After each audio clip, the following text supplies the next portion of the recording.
आज हम बनाएंगे व्रत में खाई जाने वाली मिठाई। और ये मिठाई ऐसी है कि आप एक बार बना के रख लेंगे तो पूरे महीने आपको कोई और चीज़ मतलब कोई मिठाई बनाने की ज़रूरत नहीं है। तो रेसिपी अच्छी लगेगी तो रेसिपी के लिए लाइक कर दीजिएगा।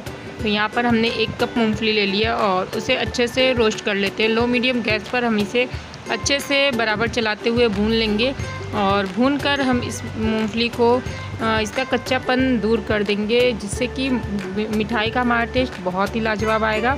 और मूंगफली भूनने के बाद ख़राब भी मिठाई जल्दी नहीं होगी आपकी।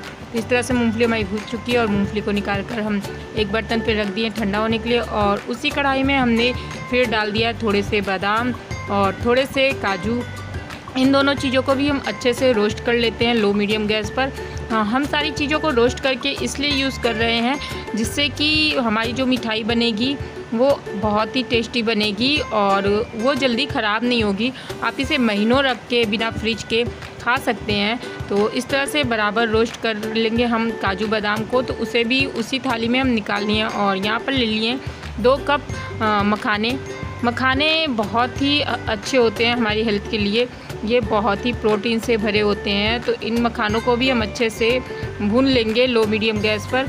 और मखाने भून जाने के बाद आप जब इसे फोड़ेंगे मतलब हाथ में लेकर इसको दबाएंगे तो ये फूट जाते हैं। तो उस समय हमारे मखाने पूरी तरीके से भून जाते हैं। तो इस तरह से जब आप मखानों को मतलब भून रहे हो तो उसको चेक करने का यही प्रोसेस है। तो इस तरह से देखिए मखाने आराम से फूट जा रहे हैं। तो अब मखानों को भी निकाल लिए हैं और फिर उसी कढ़ाई में एकदम लो गैस पर हम अपना 1 से 1.5 कप नारियल का बुरादा ले लेते हैं, देसी ग्रेटेड कोकोनट, और इसे भी अच्छे से हम भून लेते हैं। और ये भूनने के बाद मतलब कोई कलर वगैरह नहीं चेंज करना है। तो यहाँ पर इसे लो गैस पर ही भूनना है क्योंकि नारियल का बुरादा बहुत ही हल्का होता है तो बहुत ही जल्दी ये कलर बदलने लगता है और हमें इसका कलर बिल्कुल भी चेंज नहीं करना है। तो एकदम लो गैस पर हम इसे अच्छे से रोस्ट कर लेंगे। जब इसमें से हल्की हल्की खुशबू आने लगेगी ना तो ये हमारा नारियल का बुरादा भी भूनकर तैयार हो चुका है। तो यहाँ गैस के फ्लेम को कर दिए बंद और सारी चीज़ों को हमने रख दिया था ठंडा होने को। यहाँ पर सारी चीज़ें हमारी ठंडी हो गई हैं। अब मिल लेते हैं एक मिक्सर ग्राइंडर और उसमें अपनी सारी चीज़ें डालकर हम इसे अच्छे से ग्राइंड कर लेंगे। लेकिन हमें डायरेक्ट मतलब इसे नहीं पीसना है, ऑन ऑफ करते हुए मिक्सर का बटन ही इसे पीस कर तैयार करना है। तो इस तरह से देखिए हमारा एक पाउडर तैयार हो चुका है। और इसी तरह से हमारे पास जो बाकी बचे हुए हैं मूंगफली वगैरह के जो हमने भून कर तैयार किए थे मिश्रण को, उसे भी पूरा ले लेते हैं। और इसमें डालने के बाद नारियल का बुरादा जो हमारे पास था ना उसे भी ले लेते हैं, उसे भी इसी में डाल देते हैं और उसे भी उसी प्रोसेस से अच्छे से ग्राइंड कर लेते हैं। तो सारी चीज़ों को हमने अच्छे से ग्राइंड कर लिया। अब इसे एक प्लेट में निकाल लेते हैं और निकाल कर रख देते हैं एक साइड। जो हमारी भूनकर तैयार हो चुकी हैं। अब चलते हैं चाशनी बनाने के प्रोसेस में। तो हमने उसी कढ़ाई को लिया और उसमें डाल दिया है 1 कप चीनी और 1 कप का आधा हमने इसमें पानी डाला है। बहुत ज़्यादा पानी हम नहीं डालेंगे, चीनी को बस गलने भर का हम इसमें पानी का यूज़ किए हैं जिससे कि चीनी अच्छे से गल जाए। तो इसकी एक तार की हमें चाशनी बनाकर तैयार करनी है। तो बराबर चलाते हुए हम चीनी को पका लेते हैं। और यहाँ पर हमने थोड़े से केसर के धागे डाले हैं, मतलब 8-10 मतलब धागे होंगे जो हमने केसर के डाले हैं। केसर के धागे डालने से बहुत ही अच्छा सा इसका लुक भी आ जाएगा और टेस्ट भी केसर का धागा बढ़ा ही देता है। तो यहाँ पर हमने केसर के धागों को डालकर अच्छे से बराबर चलाते हुए चीनी को पका लिया है। और जब चीनी हमारी पक जाएगी तब हम इसका देखेंगे कि एक चिपचिपा सा जो है चीनी और पानी का पेस्ट तैयार हो जाएगा।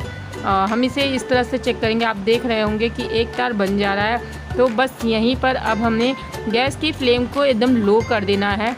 और लो करने के बाद हम यहाँ पर डालेंगे मलाई हमने 2 से 3 टेबल स्पून डाली है। मतलब आपके पास अगर घर की मलाई है तो आप उसका यूज़ कर सकते हैं। मलाई डालने से मिठाई बहुत ही सॉफ्ट बनेगी। और अगर मलाई नहीं है तो आप यहाँ पर देसी घी का भी यूज़ कर सकते हैं। इसमें 2 टेबल स्पून देसी घी डाल दीजिए जिससे कि मिठाई बहुत ही सॉफ्ट बनेगी। तो इस तरह से बराबर चलाते हुए हम इसे अच्छे से मिला लेते हैं अपनी चाशनी में। और यहाँ गैस का फ्लेम एकदम लो हमने कर रखा है। अब यहाँ पर हम डाल देते हैं अपना जो हमने मखाना मूंगफली और सारी चीज़ों का जो पाउडर तैयार किया है उसे डाल देंगे। और सारी चीज़ों को हम डालकर अच्छे से मिला देते हैं। तो यहाँ पर हमने सारे मखाने के पाउडर को डाल दिया है और अच्छे से इसे मिला लिया है। तो ये मिठाई आप कभी भी बनाकर रख सकते हैं, बच्चों को भी दे सकते हैं। बहुत ही हेल्दी और बहुत ही टेस्टी मिठाई होती है और ये व्रत में आप इजी तरीके से बनाकर एक बार रख दीजिए और पूरे महीने भर आप इसे आराम से खा सकते हैं बिना फ्रीज वगैरह में रखे। तो यहाँ पर देखिए अब हमारा डो पककर तैयार हो चुका है। तो इस तरह से हम अब गैस के फ्लेम को कर दिए हैं बंद और अब चलते हैं इसे जमाने के प्रोसेस में। तो यहाँ पर हमने एक कंटेनर लिया है और कंटेनर को अच्छे से घी से ग्रीस कर लिया है।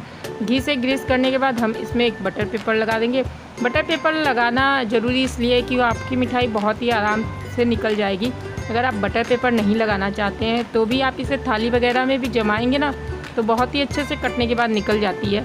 तो हमने बटर पेपर लगाकर और घी लगा दिया उसके ऊपर भी और उसमें सारा अपना जो मिश्रण था हमारी मिठाई का वो ले लिया है और लेकर सारा अच्छे से एक स्पून की सहायता से दबाते हुए अच्छे से इसे सेट कर दिया है। तो इस तरह से हमारा सारा मिश्रण सेट हो चुका है मिठाई का और इस पर थोड़ा सा हम डाल देंगे ये पिस्ते और कटे हुए बादाम को हमने डेकोरेट करने के लिए यूज़ किया है।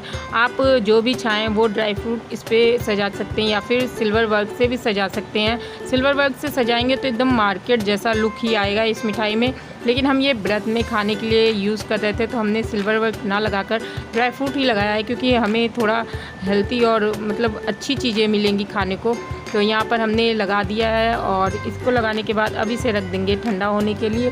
तो ठंडा हो मतलब 1 घंटे में जब ये हल्का ठंडा हो जाएगा तभी हम इसे कट कर लेते हैं, क्योंकि अगर हम इसे पूरा ठंडा करके इसे कट करेंगे ना तो हमारी मिठाई टूट जाएगी। तो इसलिए हम इसे हल्का सा ही ठंडा करके कट कर लिए हैं। करने के बाद हम इसे रख देते हैं। ये जब अच्छे से ठंडा हो जाएगा तब हम इसकी पीसेस आपको निकाल कर दिखाएंगे। बहुत ही लाजवाब बनकर ये मिठाई तैयार होती है और टेस्ट में तो इतनी शानदार होती है कि आप मार्केट से मिठाई वगैरह लाना तो भूल ही जाएंगे और घर में झटपट इस तरह से आप मिठाई बनाकर तैयार करेंगे। वैसे भी हम जब व्रत वगैरह होते हैं तो बाहर की चीज़ें लाकर खाने में थोड़ा सा डर लगता है कि पता नहीं किस चीज़ से बनाया है, किस तरीके से बनाया है।